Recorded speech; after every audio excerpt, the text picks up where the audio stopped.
இயேசு உங்களை நேசிக்கிறார். பிரியமானவர்களை, இந்த நாளில் ஆண்டவர் நம்மளோடு பேசும்படியாய் வேதத்திலிருந்து சில வசனங்களை கூட வாசித்து ஆண்டவர் நமக்கு கற்றுக் கொடுக்கக்கூடிய நாம் வாழ்க்கையில கடைபிடிக்கிற காரியத்தை பார்ப்போம். வாலிபர்களுக்காய் ஆண்டவர் இடைபடுகிறது. இந்த காலத்தில் இருக்கிற எல்லா வாலிபர்களும் உடனே பெரிய ஆளாக வேண்டும், உடனே ஒரு உயர்ந்த இடத்துக்கு போகணும் அப்படின்ற எண்ணம் எல்லாருக்குமே இருக்கிறதை நாம் அறிந்திருக்கிறோம். ஒரு சிலர்கள் அதை ஏற்றுக்கொள்ளாதபடி, எந்த உயர்வும் எனக்கு தேவையில்லை, அப்படியே இருப்பேன், ஒரு சோம்பேறித்தனத்தின் ஒரு மூழ்கி போன ஒரு சூழ்நிலையில் இருக்கிற வாலிபர்களையும் நாம் பார்த்திருக்கிறோம். பிரியமானவர்களே, நல்ல கர்த்தரை அறிந்து அவருடைய வார்த்தைக்கு செவி கொடுத்து ஓடுகிற வாலிபர்களும் இருக்கிறார்கள். கர்த்தருக்கு பயந்து, மனுஷனுக்கு பயப்படுகிற பயம் கண்ணியை வருவிக்கும் என்று வேதம் சொல்லுகிறது. கர்த்தருக்கு பயப்படுகிற பயம் ஒவ்வொரு வாலிபருக்குள்ளேயும் வறுமையானால் ஆண்டவர் உங்களை உயர்த்த வல்லமையுள்ளவராய் இருக்கிறார். இங்கே 1 பேதுருவின் புஸ்தகம் 5வது அதிகாரம் 5வது வசனத்திலிருந்து இப்படியாக சொல்லப்படுகிறது, அந்தப்படி இளைஞரே மூப்பருக்கு கீழ்ப்படியுங்கள். முதியவர்களுக்கு, உங்களுக்கு முன்னாடி இருக்கிறவங்களுக்கு, மூப்பர்களுக்கு, முதியவர்களுக்கு கீழ்ப்படியுங்கள்.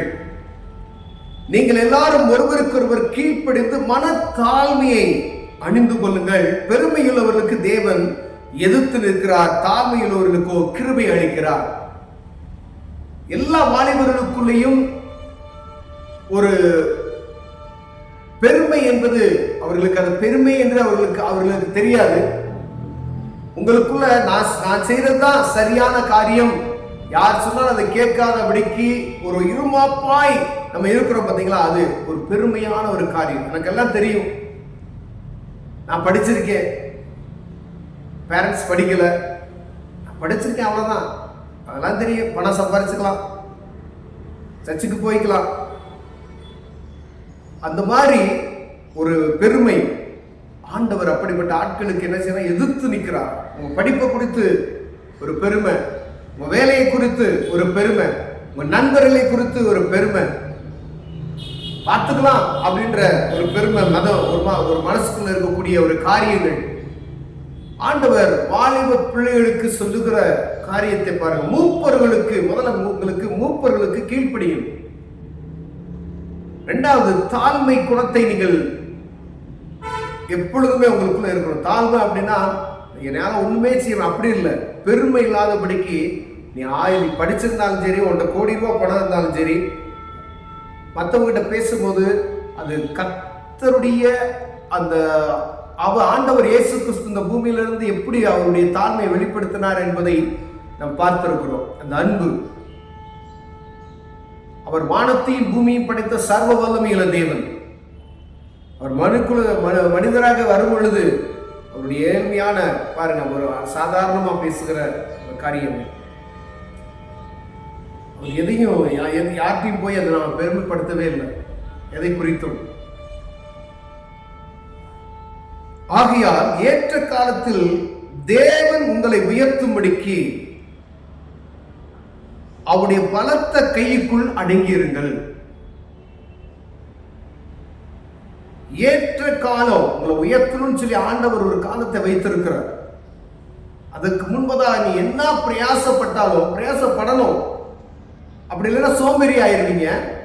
நீங்க பண்ண வேண்டிய பிரயாசத்தை கரெக்டா பண்ணணும். 2வது, அவருடைய கரத்துக்குள் அடங்கி இருக்கணும். அப்ப ஆண்டவர் பார்ப்பாரு, உங்க இருதயத்தை பார்ப்பாரு, உங்க குணநலங்களை பார்ப்பாரு, நீங்க செய்கிற பிரயாசங்களை பார்ப்பாரு. அப்ப ஆண்டவர் என்ன செய்வாரா, உயர்த்துவாரா. ஏற்ற காலத்தில் உங்களை உயர்த்தும்படி அவருடைய கைக்குள் என்ன செய்யுமா, அடங்கியிருங்கள் அப்படின்னு. அவர் உங்களை விசாரிக்கிறவரானபடியால் உங்கள் கவலைகளை எல்லாம் அவர் மேல் வைத்து விடுங்கள். உங்க கவலைகளை யார்கிட்ட சொல்றீங்க? வாலிபர்களாக, வாலிப சகோதரிமார்கள், உங்க கவலைகளை முதல்ல ஆண்டவர்கிட்ட சொல்லுங்க, அவர்கிட்ட தெரியப்படுங்க. என்னால படிப்பு வரல, நான் படிக்கல, எனக்கு வேலை கிடைக்கல, பிசினஸ் பண்ணணும் அப்படின்னு நினைக்கிறேன், முடியல, யாரும் ஹெல்ப் பண்ண மாட்டேன்றாங்க, முடியல, யாரும் ஹெல்ப் பண்ண மாட்டாங்க. உற்றார் உறவினர் யாரா இருக்கிற, நண்பர்களாக யாரும் ஒரு அளவு தான். உங்களை உயர்த்தணும் அப்படின்னு சொன்னா 100% கலங்கமில்லாமல் நீங்கள் உயரணும் அப்படின்னு சொன்னால் அவரே உங்களை உயர்த்த வேண்டும். அவர் உயர்த்தினால் மாத்திரமே நீங்கள் உயர்வான நிலைக்கு என்ன செய்ய முடியும், கடந்து. அதை யாரும் தட்டி பறிக்க முடியாது, டச் பண்ண முடியாது யாருமே. அது ஸ்டாண்டர்ட், அது யாரும் அசைக்க முடியாது. அவர் கொடுக்கிற ஆசீர்வாதம், அதுதான் ஐஸ்வர்யம். இப்ப என்ன செய்யணுமா, அவர் உங்களை விசாரிக்கிறவரால் அவரை கவலை எல்லாம் என்ன செய்யுமா அவருக்கு தெரியப்படுத்துங்க அப்படின்னு சொல்றார் ஆண்டவர். தெளிந்த புத்தி உள்ளவராயிருங்கள், விழித்திருங்கள், ஏனெனில் உங்கள் எதிராளிய பிசாசு அவன் கெச்சிக்கிற சிங்கம் போல எவரை விழுங்கலாம் என்று வகை தேடுகிறான். ரொம்ப தெளிந்த புத்தி உள்ளவராய் இருங்க வாலிபர்கள்.